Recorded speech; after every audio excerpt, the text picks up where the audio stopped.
Hi there, I'm meteorologist Nash Rhodes with myfoxhurricane.com with a quick update on what's happening in the tropics. Yesterday, we were tracking 2 areas of disturbed weather out there in the Atlantic, and we've seen quite a few changes with each of those areas that I want to highlight up next. First up, we were talking about a weak system of disturbed weather down there in the central Caribbean. This one now has been upgraded just a tiny bit by the National Hurricane Center to having now a 30% chance of formation over the next 7 days. I think this is mainly over the next 3 to 5 days that we'll be watching this as it moves its way across the Yucatan Peninsula into the Bay of Campeche, into the very warm sea surface temperatures here as well. And that is where it'll have a shot of becoming a tropical depression. I don't see this becoming much of an issue for the United States, and especially not an issue for us here in Florida. Otherwise, though, satellite imagery showing over the past 6 to 12 hours or so, we've seen quite a bit of development here with this system, the thunderstorm activity at least, and that's likely one of the big reasons we saw that upgrade, that slight boost in the probability for this to potentially form.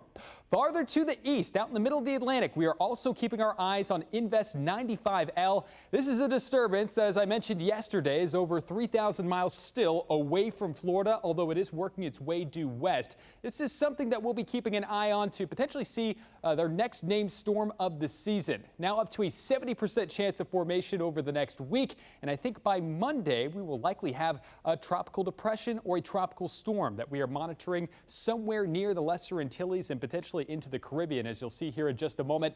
Satellite imagery and enhanced imagery now coming in, still showing a big cluster of thunderstorms, still fairly disorganized, but you see the ingredients are here. And additionally, this is going to be marching to the west into a slightly more favorable environment, which will aid in it getting its act together.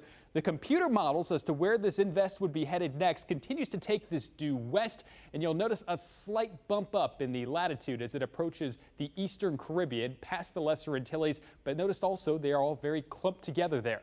For reference, this is about 96 to 120 hours out with our forecast models, and we still have quite a bit of confidence, only a 100-mile spread here, that this is going to try and push into the eastern Caribbean. And as it does, it'll be entering into an environment of very warm sea surface temperatures, something that we would typically see here in the Caribbean into August. Not likely what we would normally see in June, but the waters are primed that way. We've been speaking to the potential for this to be a more active hurricane season leading up to it, and we're certainly starting to see the early signs of that taking place. 85 degrees out there right now, and even an 87-degree temperature mark out there in the buoys just east of the Dominican Republic and Haiti.